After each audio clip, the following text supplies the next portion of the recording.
Today I want to show you how to use Infinite and basically take a track from this. No matter where you're from, all around the world, it's one unique, one special vibe.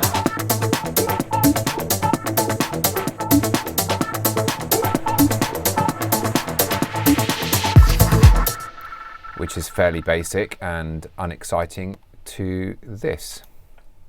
No matter where you're from, all around the world, it's one unique, one special vibe.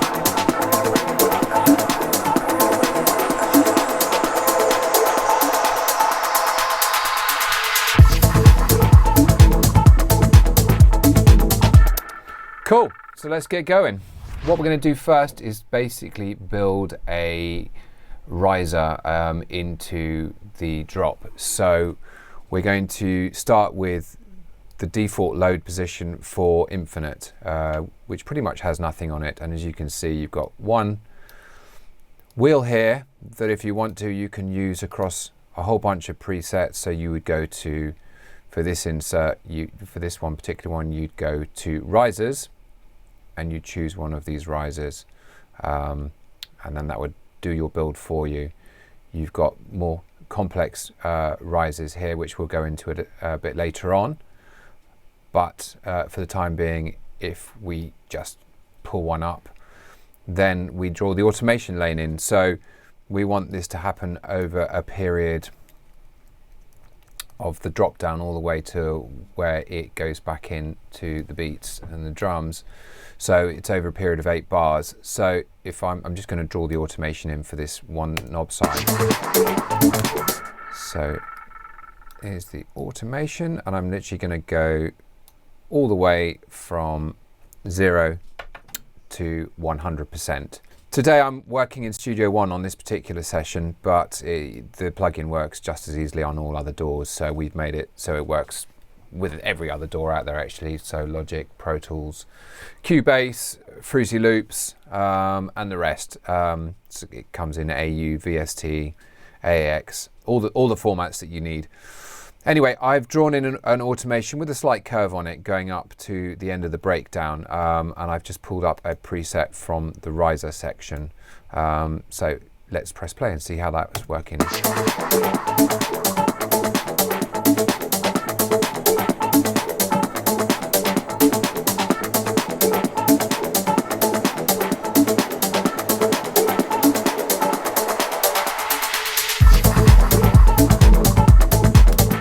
Yeah, I was kind of happy with that. I actually wanted to tweak that slightly. I felt like it was happening too slowly, and to do that with just when you're just using the most basic function of the the one wheel side, you just change how you've automated that curve. So I want it to happen a bit quicker. So it's going to pretty much do that. So let's have a quick listen to that now.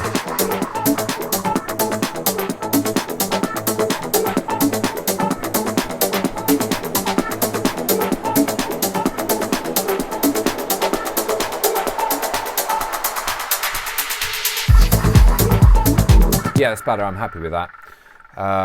Now we're going to dive deeper. Now I've shown you just how you can very quickly load up a very quick effect and then tweak it slightly with your automation to get the desired effect. We're going to move on to the complex side of the plugin. So you essentially hit this button here, which says complex, and then that'll take you into the inner workings of the plugin. If we were to just use that same effect, you will see all of the bits that have been programmed moving on these dials. So I'll play that through quickly so you can see that in action. Here we go.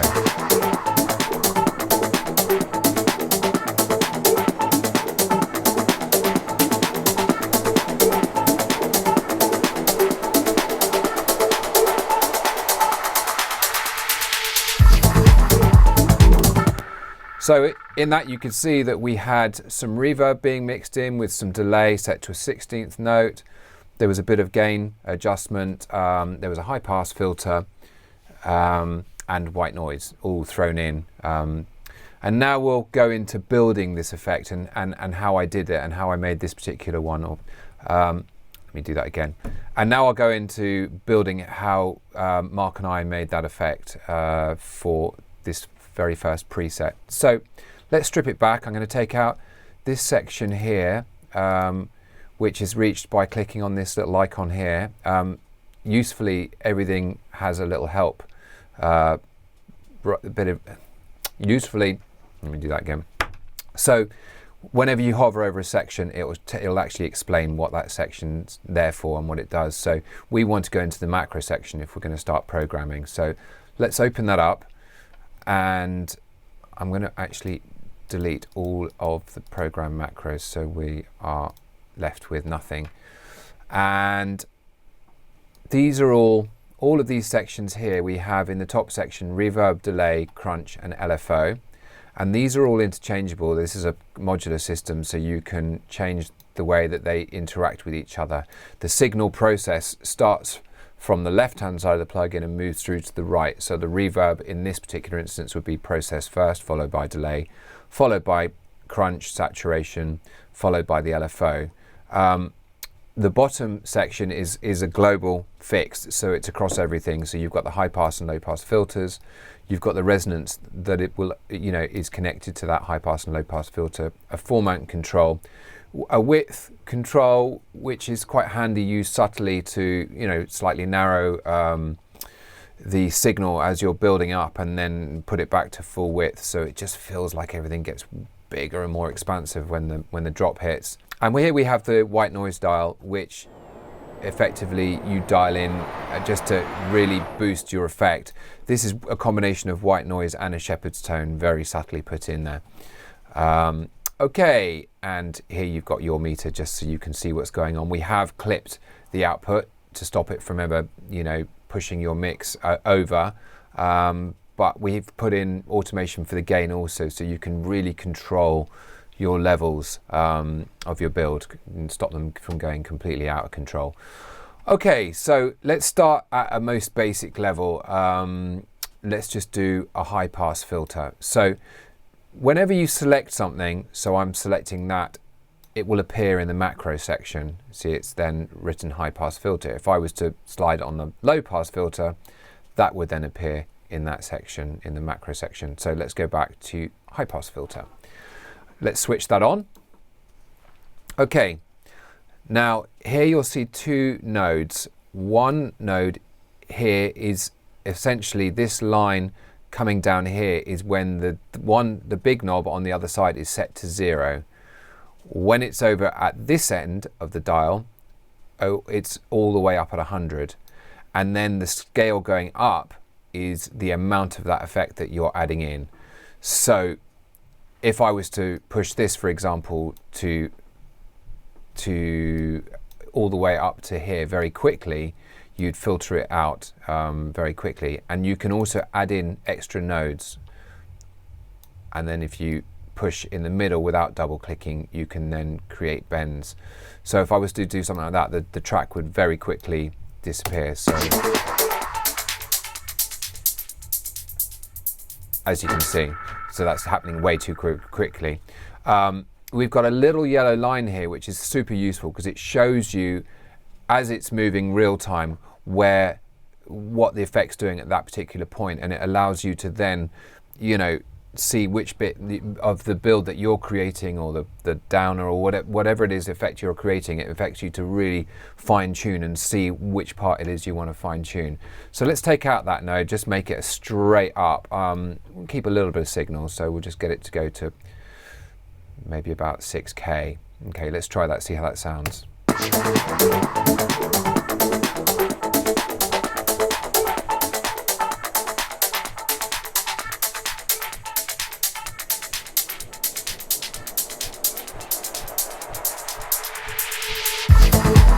Yes, too much. So let's bring that down further, and I actually want to bend it up more gradually. So I think that'll be good.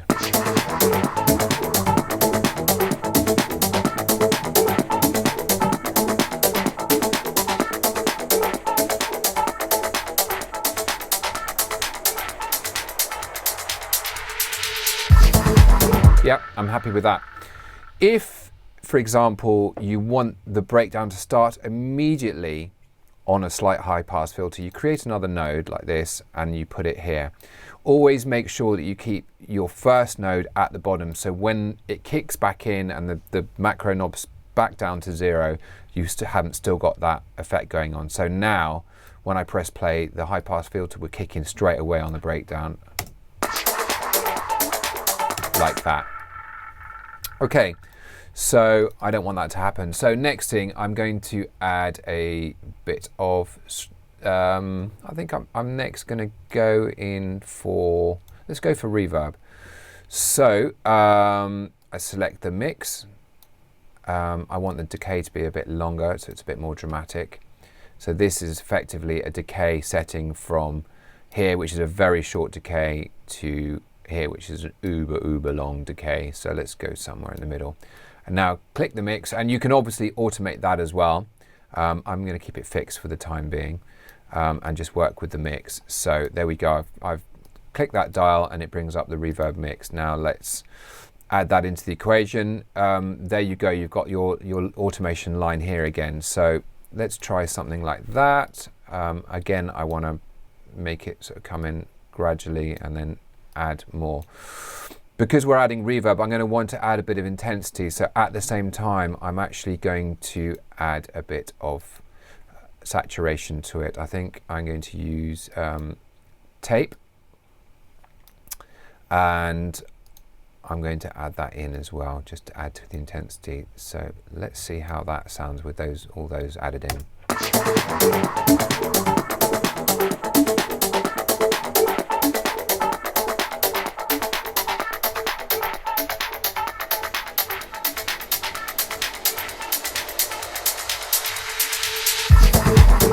Okay, so there's still too much high pass filters, so let's back that off. Get way more subtle with that. Let's go to here. I want more crunch, and I want more reverb towards the end. So I'm going to actually make a point and do that with it. Let's see how that is now.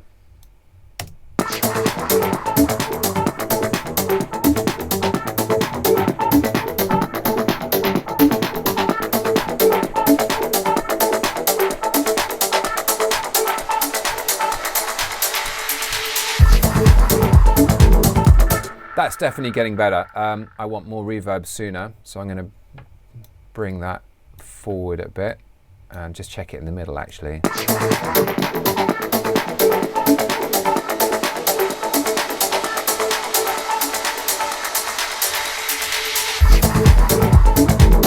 Yeah, that's good. A little bit too much towards the end, but generally really happy with how that's progressing. Okay. And now, you know, I actually think the high pass filter could do with a bit more resonance on it. So let's add in resonance to that high pass filter. So click on the resonance here. That'll bring it up here. Now let's try that.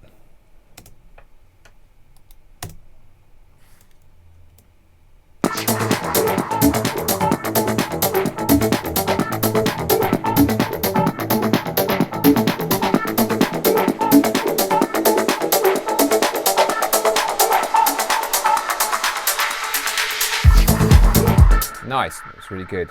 Bit too much in the middle, but there we go. So I'm going to actually make it work in that direction. Great.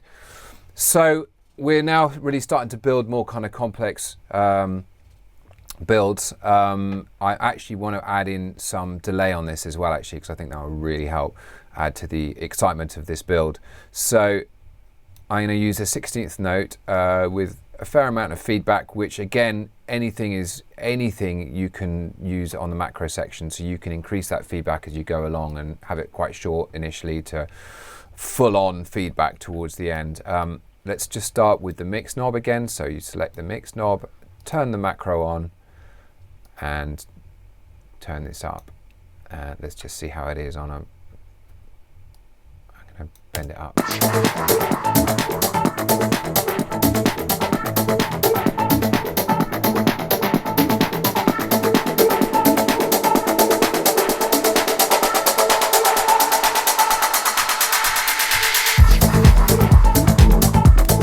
yeah, that's really starting to kind of come alive as a build. I actually think I want to back off now the crunch a little bit. I felt that was taking too much, going too much, and I'm really kind of fine-tuning it. But the great thing about this is once I've spent this time doing this once, I save it and that's it. It's done. I don't have to do this again. That will be my build whenever I want to use straight away, just by then loading up the plugin, loading up the preset that I saved on the one knob side, and that's it. You're off, and then that's your own personalized preset that you've made that you can then use on all your other tracks. So anyway, let's have a listen to that.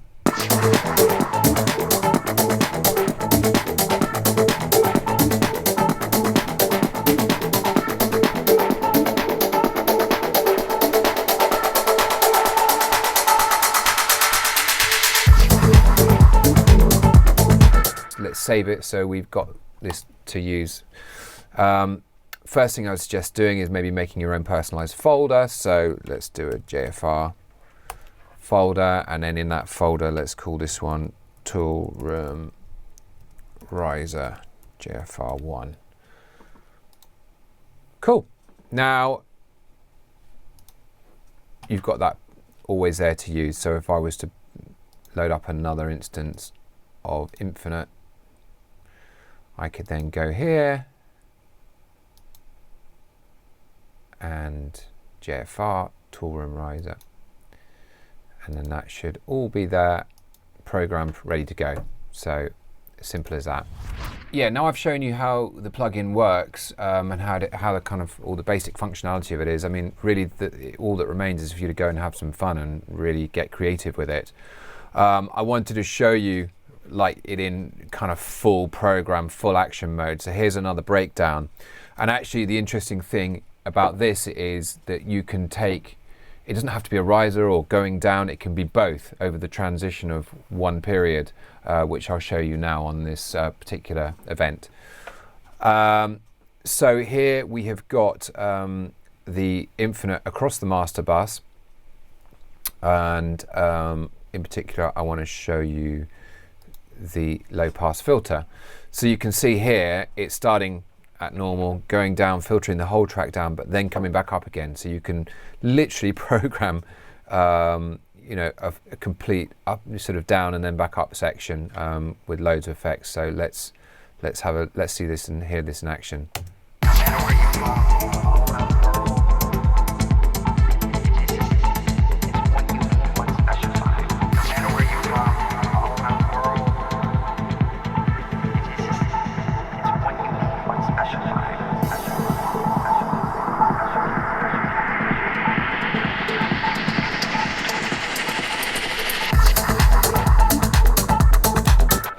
And you can see here that I have programmed it so it all filters down, comes back up, the delay comes up quickly, but I've used a gain to control the volume in certain places. LFO is quite interesting because the rate actually increases, so it has that kind of real sort of jittered effect as it gets towards the end of the breakdown.